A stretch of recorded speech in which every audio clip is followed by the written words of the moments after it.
An instant hero! Can you believe this? Plenty attacking! No! The comeback is complete! A stunning second half from Schalke!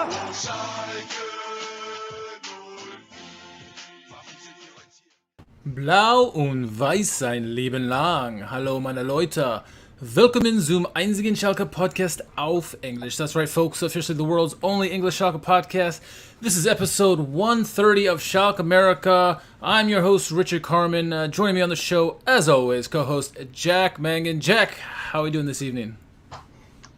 How's that instant promotion looking for you right about now? Yeah, right? Bounce right back up. Yeah, nice and easy, right? Yeah, nice and easy. It's we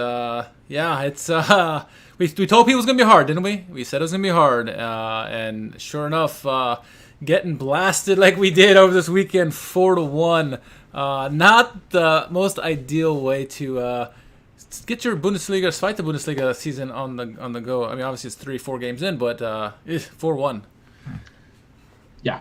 Tough scoreline. I mean, the solace that we can take at the moment, I guess, is just that, Regensburg's playing quite well against everybody at the moment. 4-0 to start the season, top of the table. Yeah. I think they've only allowed, one goal, scored 12, something like that. So, I mean, Great goal scoring record, great defensive record so far.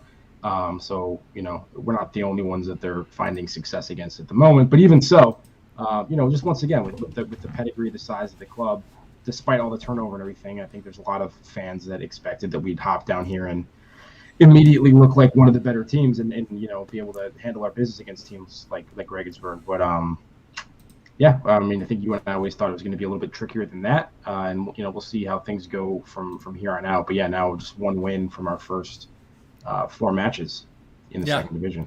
Yeah, it's not the greatest start, to say the least. So tonight we're obviously going to talk about the Regensburg match, do a little recap of that. We had a new guy who made a debut. We got him on loan, so we'll talk about him. A couple players are officially off of our books. And then maybe get into some listener questions and comments, and maybe whatever else we decide to talk about here. But Jack, let's get into the game at hand. And obviously we're talking about the game against Regensburg. Let's get into the lineups real quick before to start things off. So the lineup for the home team, Regensburg, were the home team. Alexander Meyer in goal. Back 4 of Faber, Breitkreuz, Kennedy, and Becker. Midfield 4, I guess you could say, of Bezuko, Gimber, Bestie, and Singh. And then up top they had Otto and Albers. In this game in particular, I know Bestie had a really good game. Singh had a sensational goal for their 4th goal. And Breitkreuz had a pretty good game as well, Jack. What were your thoughts on Regensburg in general? Yeah, so as I said last week, I haven't watched this match either. I was, once again, too busy Saturday morning to be able to find the game live, and obviously can't find them on demand. Would have been early for you, 6:30 or something for you, right? Yeah, I actually didn't even get home until very, very early. 5:30? Yeah, it was 5 in the morning. I had a gig Friday night in Wrigleyville that I was playing. But, hopefully we're set up with Schalke TV by next week. We're waiting for customer service to get back to us on that still. Yeah. And then we can get back. So I'm going to rely on you for most of what you saw from there. And once again, in terms of my familiarity with their squad, from I can't really speak to how I felt about the lineups at this point either. So glad you're all tuning in for this from me. The one thing we knew about Regensburg going into this game is that they were in fine form. Going into the game, They were 8 goals for, 0 goals against. Obviously, very hot team, the hottest team in the league, and we knew it was gonna be difficult. They're a team that tends to start hot in the season and then go cold, but it's still the early part of the season, so every bit of reason to be worried about this team. For those people who say, "Hey, we're the second division, we should be beating this team that nobody's ever heard of," probably true, but we're not at the level yet. We're not. We're in the second division for a reason, and so it's always going to be tough for us. Jake's in the house, says, "Good evening, guys." Good evening, Jake. But yeah, it was not the most ideal game. To touch back about what you're saying about watching the game, we are trying to get work on trying to get Schalke TV, and for those in the States and Canada, you should do that as well, because that's probably the best bet for you guys. But a nice alternative, which I found, Jack, if you use a VPN, I don't even know how legal this is, but you use a VPN and then you use OneFootball. OneFootball app is actually really great, and you can watch the games live. You pay like $3 or $4. You can watch the game live. So that's what I did. I paid the small couple bucks there to watch the game, and I got to watch the game live. The only caveat, you have to watch live. You can't watch on delay or anything like that. But it was nice to see. You got the German commentary, and so I appreciate it to finally get to watch him this season live as opposed to on a shoddy feed through like a Russian website or something, Jack. So that might be an alternative if we don't get the Schalke TV here soon. But it was all right. I do expect us to be able to resume normal business very, very shortly. Yeah. So thank you for bearing with us in the meantime. Yeah. Absolutely. So looking at the lineups in this one, the lineups that we came out with, obviously Ralph Fährmann in goal. We went with the back three of Kaminski, Flick again, Thiaw, and then midfield five of Ramsel on the right, Salazar, Paulsen, Drexler, and Ojan on the left. And then up top, you obviously had Bulter and Taroda. Jack, again, we went with Flick in the back three. Yeah, back into the lineup, yeah. I'm glad he's back in the lineup. I'm not happy that he is in the back three. What I noticed in this game is that you saw a lot of him and Paulsen kind of flipping roles that I was watching during the game. And so at times, Flick, when he got that opportunity, he ran with it. He would go up the field and try to go up there. I can kind of see why maybe Gramotzis wants him back there, is because on the situations where it's a loose ball and you got to react really fast, he has that midfielder instinct and tackles really well. We saw that last year. But positional-wise, he is not there yet, Jack. And this is what we even talked about. We're worried. We thought maybe Paulsen or someone else would be in that back three as opposed to Flick, and Flick would be in his natural role of the defensive midfielder. You feel pretty much the same way as I do in terms of just from the Hamburg match, which I watched, the season opener when I saw him back there, he wasn't particularly convincing for me. And once again, I was surprised given that the minutes he had played at a Bundesliga level were, at the base of midfield, that we wouldn't be going in that direction. Yeah. Again, once again, limited highlights that I've seen of this one, but I mean, I will say, and this play isn't even, predominantly his fault, but there was an attempt on a cross from the left-hand side that Fährmann made a ridiculous full extension save on to keep that one out. Yeah. Flick wasn't marking anybody there, and kind of got caught ball watching, didn't do a shoulder check, and he let the runner come in behind him. And I think it was Paulsen was maybe marking him, so Paulsen got beat. But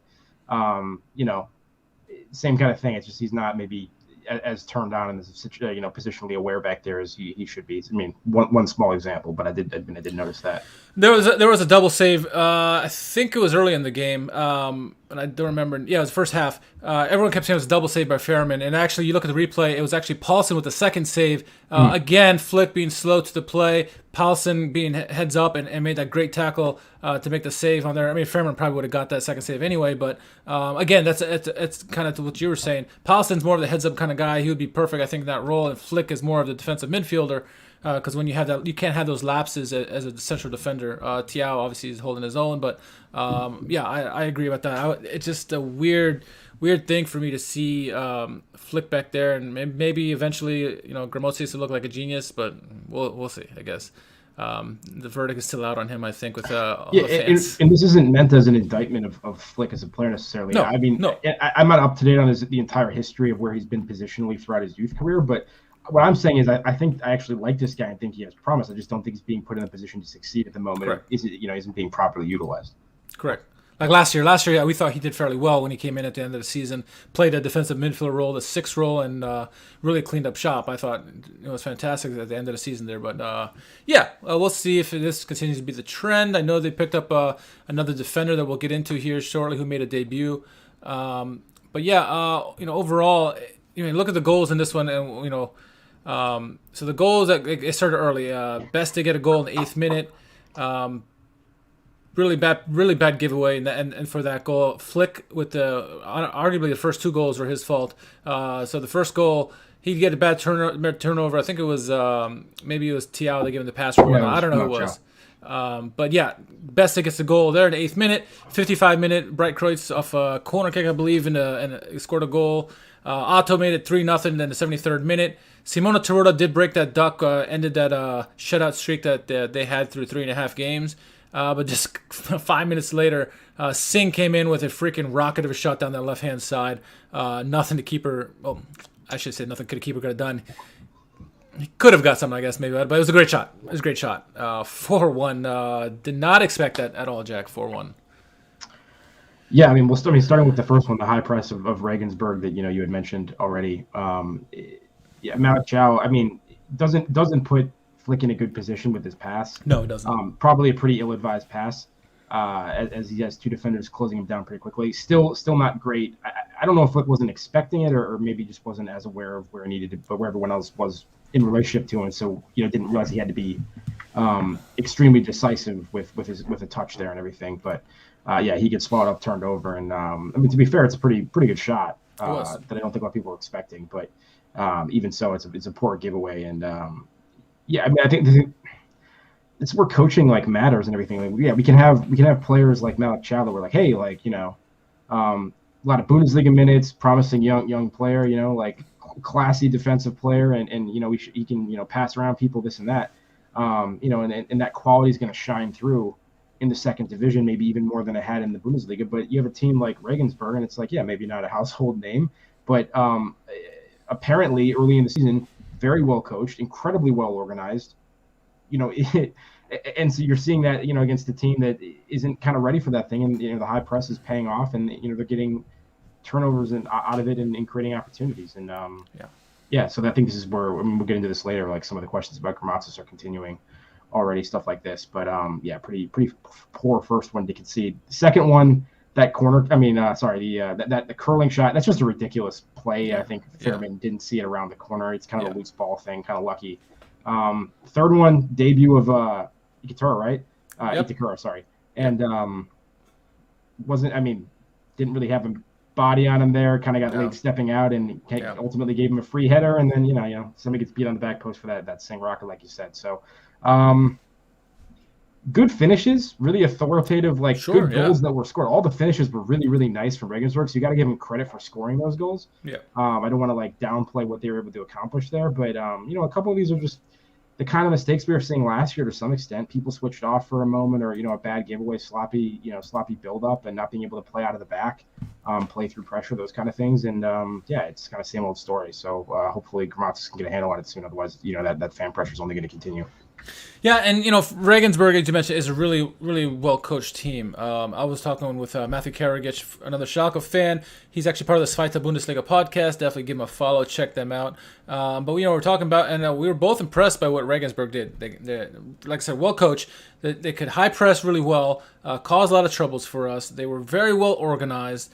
When we had majority of the possession in this game, that we had probably 100 more passes than they did, but they countered clinically. I mean, when they countered, they always did cause us problems. And then set pieces again, as our downfall as it was last year.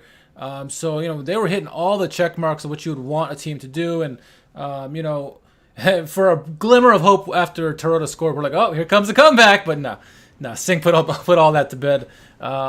It's just a good team, a team that's in form. They look very much in form, as Matthew Karagic said to me. So why we shouldn't be too 4-1 is a terrible result, but we kind of thought maybe a loss is probably in the cards with what kind of form they're in. Top of the table, as we said. Yeah, and they're still on top of the table. So some surprise results too. Some of the big Bundesliga clubs from last year have fallen already this year. So it's by no means easy. We said it's not going to be easy. It's a difficult league. Doesn't matter who you're playing, a team that you never heard of or a team that's a household name like Hamburg. It's going to be difficult, and like that we talked about going back to promotion. It's not in the bag. It's not in the bag. So we need to bring it. And many people did question Grammozis, in the game. It's not the first time. They've talked all season long whether he's not getting it right. And I think before this game, those murmurs kind of quieted down. The Hamburg game obviously was not a great way to start the season, but we had one win, one draw, and 2 losses now, right? So not the best start, but we'll see it doesn't get any easier, obviously, the next game coming up, but there was quite a bit of chatter on Schalke Twitter after this one. very much already starting the conversations about when we need to make a move. Particularly because everyone is and myself included, is quite happy with the way that Robert Schroeder's been conducting his business so far from a transfer perspective. Correct. And I think there's a lot of people that are like, I mean, I saw several different comments to the extent of like, hey, he's doing a great job. I mean, he needs to, protect himself and bring in his own coach, somebody that he thinks is going to be successful, rather kind of inheriting this one. Like I said, I still think we need to give Promatsu some time. It's still very early into the season, but and once again, this was the informed team, and we weren't optimistic heading into this one, but at some point we need to pick up points pretty quick. We don't want to get into a situation where suddenly it's match day 10 and we're looking at like 2 wins total, or still hanging on to 1 win, maybe a couple draws in there. It's not going to put us in a good position. I mean, we're already down in 13th place in the table, early days, so once again that math can change very quickly in terms of your table position. But yeah, I mean, I do think he's going to have something of a short leash, because we just can't afford to find ourselves near the bottom of the table in Division 2, if anything. Promotion's obviously the goal and is important to our club for a lot of reasons. I mean, financially, if nothing else. But staying level is at least the minimum. Yeah, exactly. So, and we don't need to be talking about that yet. It's like I said, it's early, but we just want to make sure this thing stays under control. So that'll be interesting to see, and certainly things you can criticize in terms of how we're setting up so far. It's. I'd like to see how we do once again against the team that maybe doesn't have quite the organization and that kind of play style, and see if we can get some better results. Our next 3 are Fortuna Düsseldorf, Paderborn, and then Karlsruhe. So there's potential there. Those teams historically have had great teams, but they're obviously in the same league as we are, and they're probably starting the season as we are, just up and down. So. We'll see what we can do there, but obviously Regensburg was going to be difficult. They were very informed, very well drilled, and so hopefully that is the anomaly of this season. But something we haven't been able to say in quite a few years, through 4 games, we have the joint leading goal scorer in the league. Simon Terodde cannot be stopped.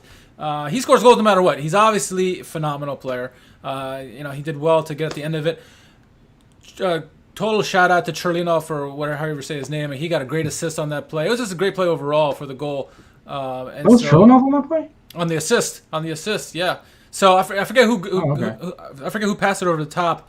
I think that was Kaminsky. Yes, it was Kaminsky. So Kaminsky to Cherlinov. That was a great ball. Yes. It was a great ball. And that little chips lob pass. One touch pass from Cherlinov to Terodde, and Terodde does what he does. That's nice to have a goal scorer on the team. And Bulter's not bad either, right? He's got 2 or 3 himself. Yeah. So. That at least is working. If we can get more balls to them, I think that'll be the key for us, and obviously stopping the opposition. The big man, he knows how to put the ball in the back of the net. This guy's talented. He is a phenomenal player. I just wish we gave him more service. That goal too. Like, it was such a aesthetically beautiful but also coldly efficient sequence. Yes. That like you see them just score a goal like that real quick, and you're like. What was this? More of that. Oh, that was nice. Kind of out of nowhere, like after already down 3-0. But it is nice to see once again, even in games like this, Terodde's finding a way to get on the score sheet. A lot of heavy lifting done on that play by people other than him, obviously, to get the ball into him there. But so good in the box. I mean, such a good finisher, and like I said, can finish off balance in a variety of different ways, different feet, head, whatever. It's just so refreshing to see him once again. Almost kind of wish we could have had him last year. Might have been able to make a difference. Will be interesting to see once again now that supposedly Matthew Hoppe, because Matthew Hoppe was on the bench, right? He had recovered from his stomach, whatever stomach issue was post his return from international duty.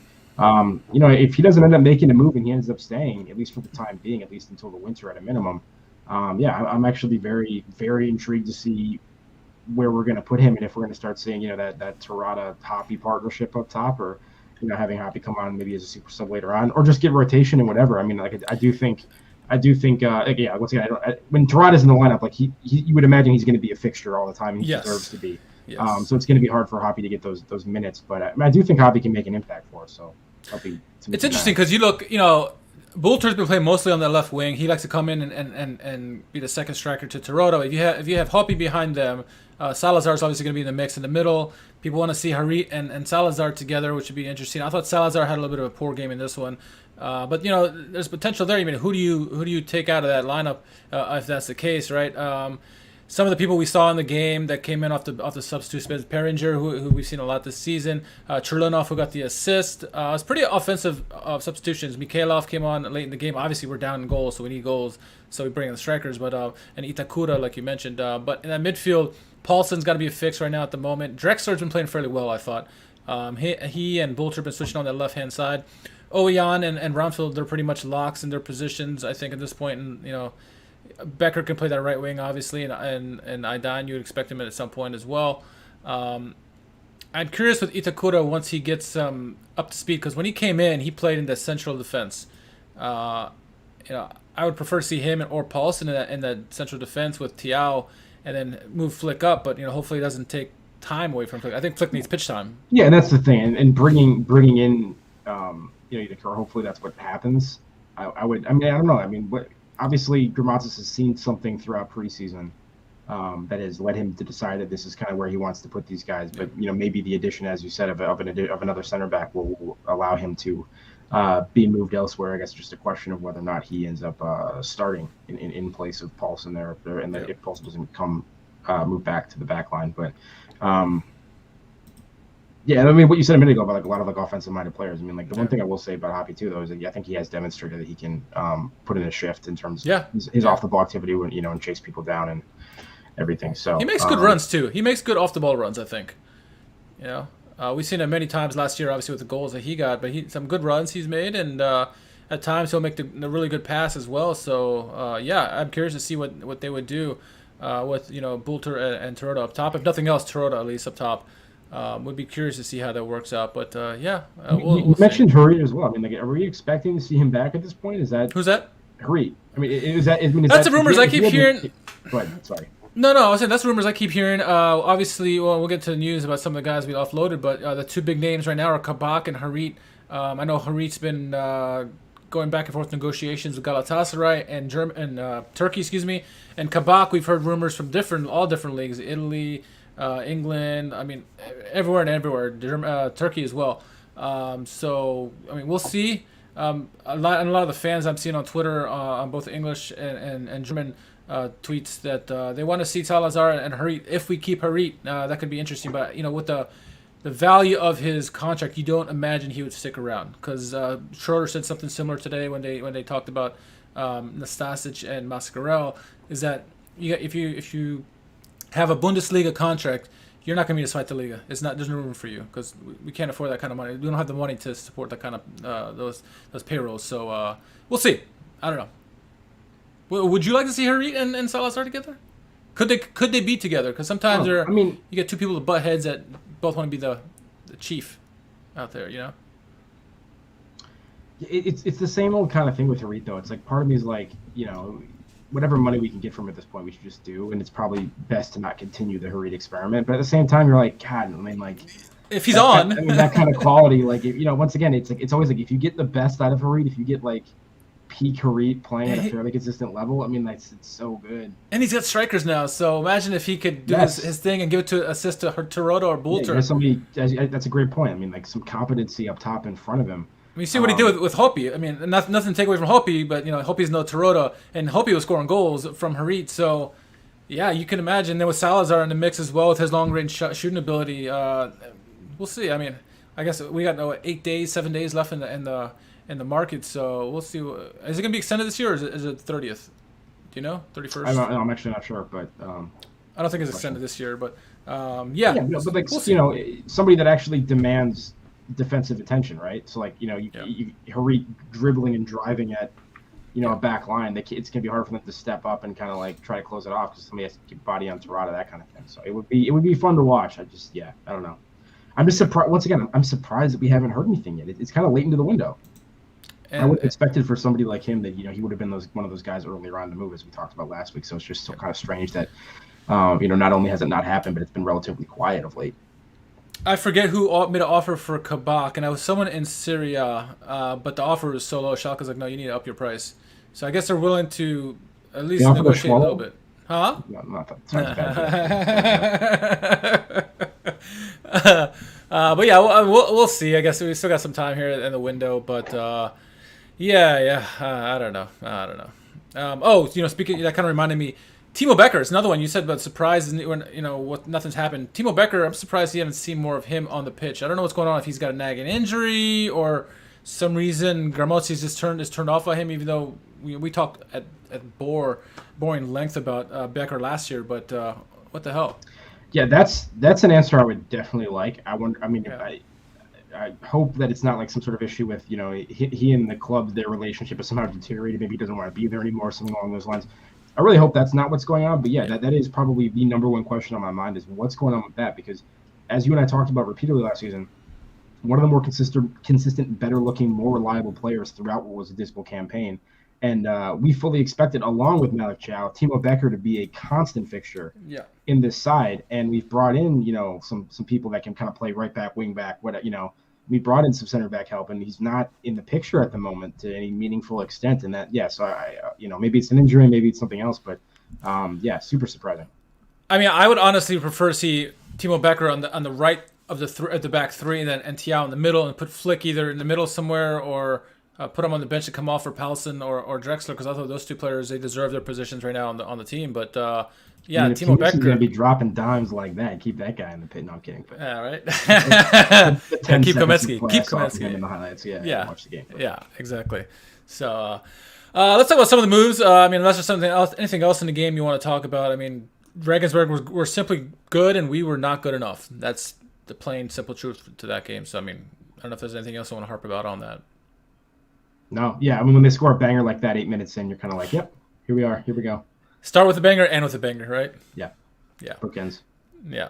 One of the guys who made a debut, Ko Itakura, he is. We got him on loan from Manchester City. And we weren't sure what the Japanese international, what kind of player he would do. There was a lot of obviously some good hype about him. Not like super hype, but people are excited that he would join our team. He's a defender. I noticed when he did come in, I think it was for Flick maybe. He came in, he slotted right in that central defensive role, and he was okay. Obviously, the one goal, you were talking about how he was kind of at fault, didn't really guard anybody and let the guy wide open. But other than that, maybe he's the. I have to watch it again, possibly late to react on the fourth one too, because wasn't he the player that was diving to try to block that last minute? Maybe. So I have to go back and see if he was like who he was marking or was supposed to be marking on that, or where he was supposed to be. But I feel like he may have been slow. I mean, he's been at the club for a matter of days, so once again, it's tough to kind of put him in that situation. But I don't know, Flick a couple mistakes, and then Ida possibly a couple mistakes as well. So kind of damned if you do, damned if you don't in terms of how this one went. You wonder sometimes what's the loan deal structure, right? When we know in the past we've got those two Barcelona guys that came in, and it said like at least with Miranda, he had to play so many games, or that's what Barcelona demanded. We didn't really go by that, did we? We're like, whatever, we do what we want to do. And it could be the same situation with City, and they may pull him after 6 months. Who knows? But if he's pretty competent in defense, you might see a little bit more of him back there, especially if Flick continues to make a couple of mistakes here and there, which it's not his natural position. You got to give him a little bit of a break. But again, if it's costing us games, how much do you want to flirt with that? Is it, eventually this is going to cost Gramozzi his job if the results keep going this way. Hopefully it doesn't. It's one game, hopefully a blip. But Itakura, at least it's a depth player, if nothing else, right? We are screaming for depth. We need some depth help. I think midfield we're okay, and up top it seems like we're now depending on who we keep or bring in here at the end of the market. It's okay up top. I think the back is really the question mark. Some players that could be the starters, but someone goes down to injury. We've had a history recently, last 5 years, of terrible injuries, long-term injuries. What do we do now? Obviously, Stasic is now gone to Fiorentina, and Sane. I don't even know what's the deal with Sane. Is he even on the team still? Yeah, that's a good question too. Yeah, so depth is always good. I'm saying so. Debut for Itakura is okay start. Obviously, at least one goal was possibly his fault. He could have done something better, we should say. But I mean, we're not going to harp on the guy for being at the club for a matter of hours. So, speaking of a couple players, Mascarell and Nastasic. What are your thoughts on their goodbyes? I mean, I think the Nastasic one means more to me than the Mascarell one does, but in some ways, somewhat similar players in that perhaps neither of them reached their full potential in terms of what Schalke fans maybe would have possibly expected as a ceiling when we signed them, what our optimism would have suggested. But both players that were important contributors over a number of seasons, and at times were really solid and excellent, and at times also contributed to some of the mistakes. I mean, Nastasic, was I felt like relatively steady for the most part back there. Not that he never made mistakes, not that he was never exposed, but was generally somewhat reliable. And like Mascarell, there were times where I was critical of him and the impact he was having on the game. But I think probably both mostly accomplished kind of what we thought they would when they came in. So I'm not like devastated about either, but I mean, both of them in terms of their pedigree before Schalke probably should be playing not in the second division. So happy for Nastasic that he was able to make a move to Fiorentina, and hopefully Mascarell's move that was announced today goes well.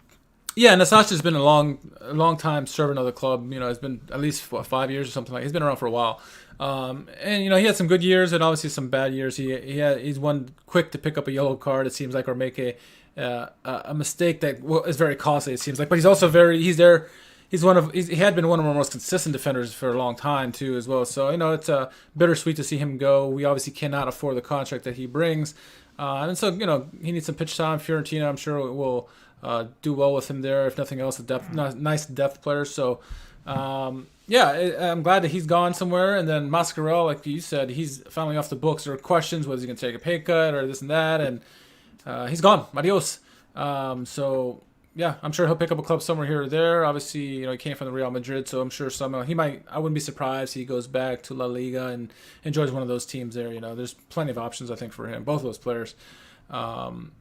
Someone who we thought had a lot of options, or at least one in particular. We mentioned this last episode, Nabil Bentaleb. We said last week he signed with Genoa. Well, we found out right after the podcast that there was a breakdown in negotiations, and they have stopped talking. They're not going to be joining up, I guess I would say. So Nabil Bentaleb, again, without a club. So we'll see where he goes from there. But,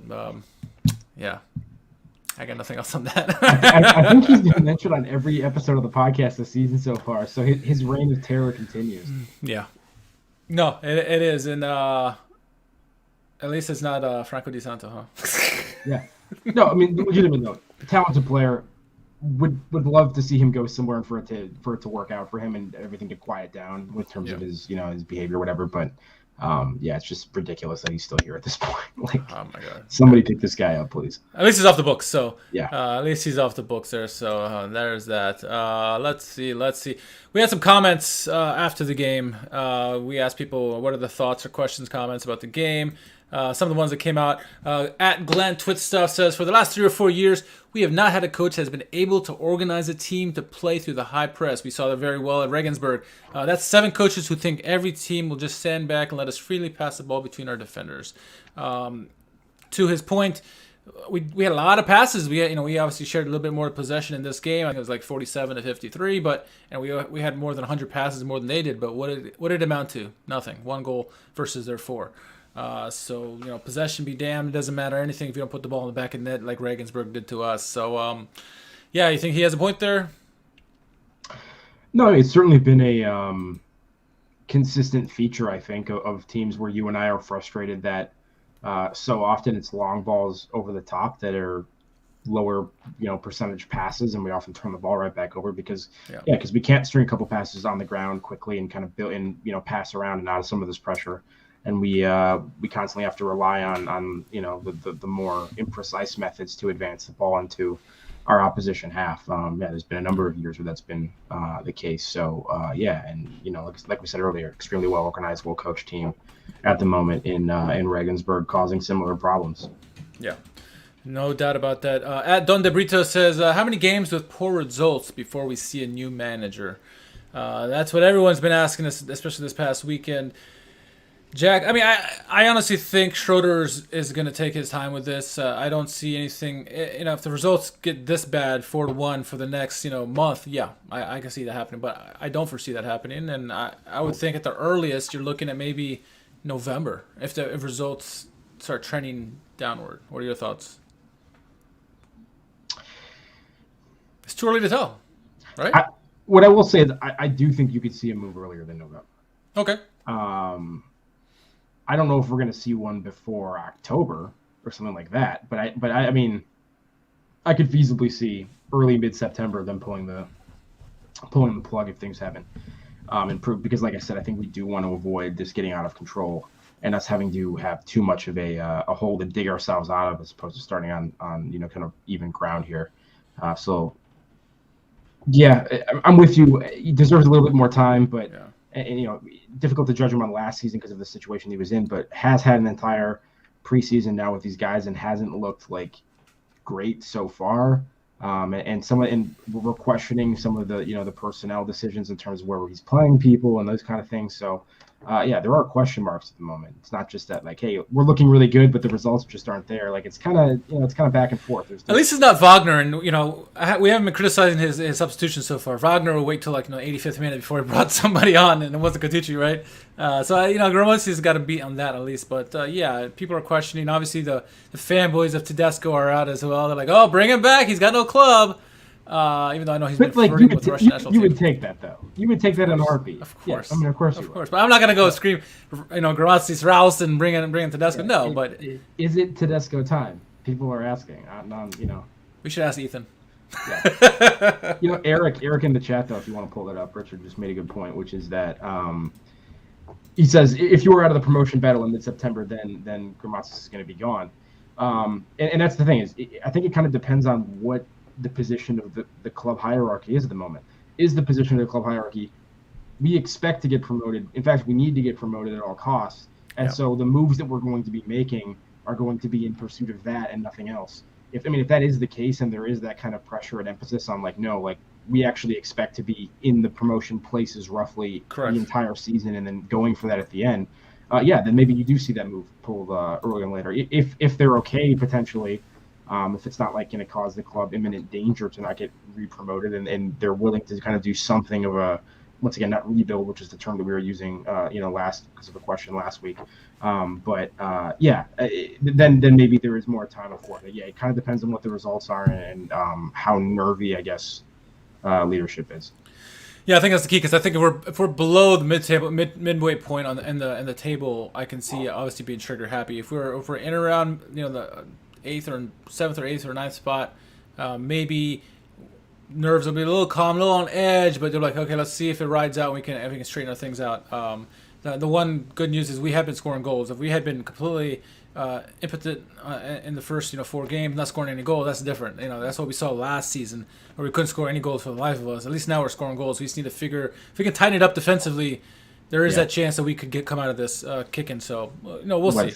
Third worst defense so far in the second division, something like that. 8 goals. What? And we haven't played Bayern yet, so. I was kidding. Yeah, I might be more than 8 that we've conceded. No, it might be 8 that we've conceded. Anyway, it just 8. That kind of thing can't continue because once again, even if we do have a team that's capable of scoring goals, and it kind of looks like we might a little bit have a relatively competent team, especially as long as Tirada's healthy and in the lineup. If you're shipping 2-3 goals a game, once again, that doesn't matter because you're not going to consistently score that many. So it just has to be cleaner than that. Yeah, no doubt about that. Let's see. Joseph Lacrita, he chimed in as well on Facebook. He says, I missed this game. What the heck happened?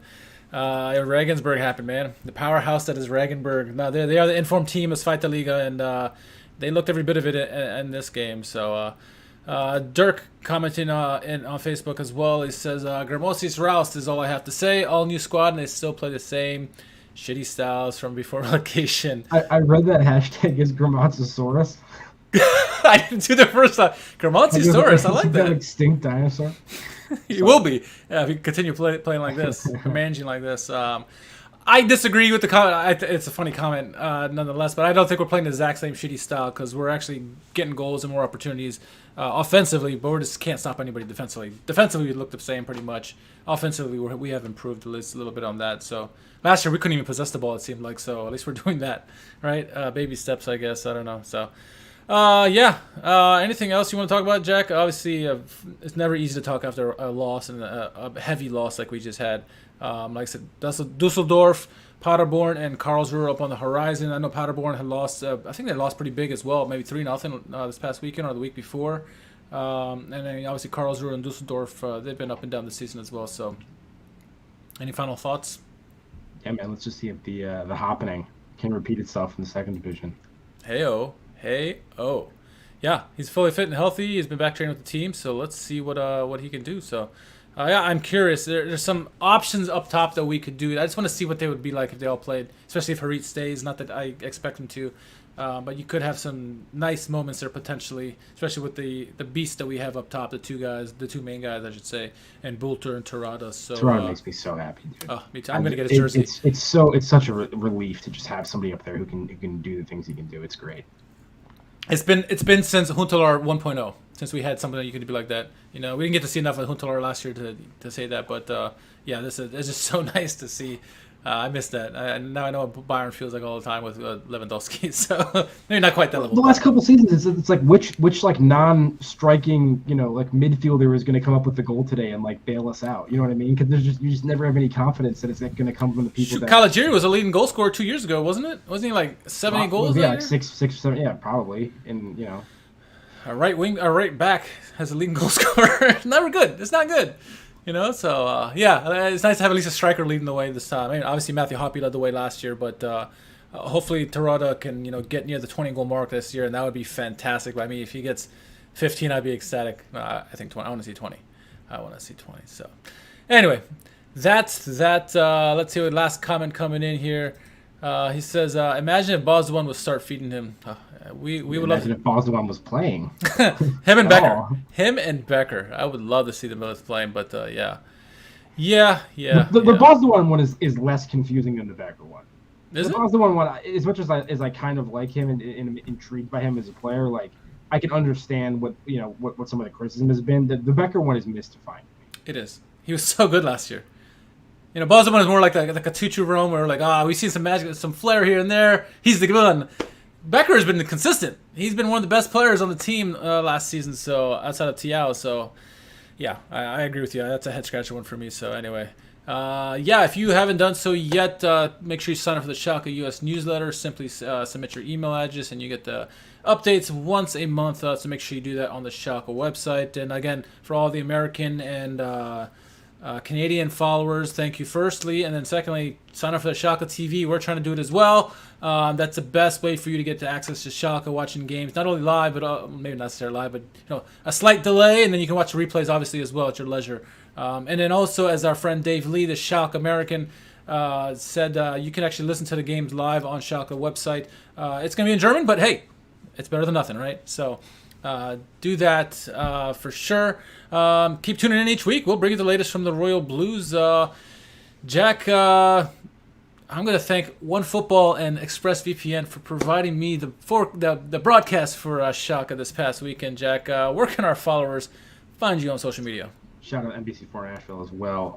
You can find me at JMMangan, JMMangan on Twitter. Very good. And if there are any topics you would like us to discuss in the future, let us know. Just tweet us at SchalkeMerica on Twitter, or you can even send messages on Instagram, Facebook, whatever. So just let us know, and we'll try to accommodate. And as always, you can follow me at R_KHARMAN. Until the next podcast comes, my friends, we'll see you soon. Glück auf.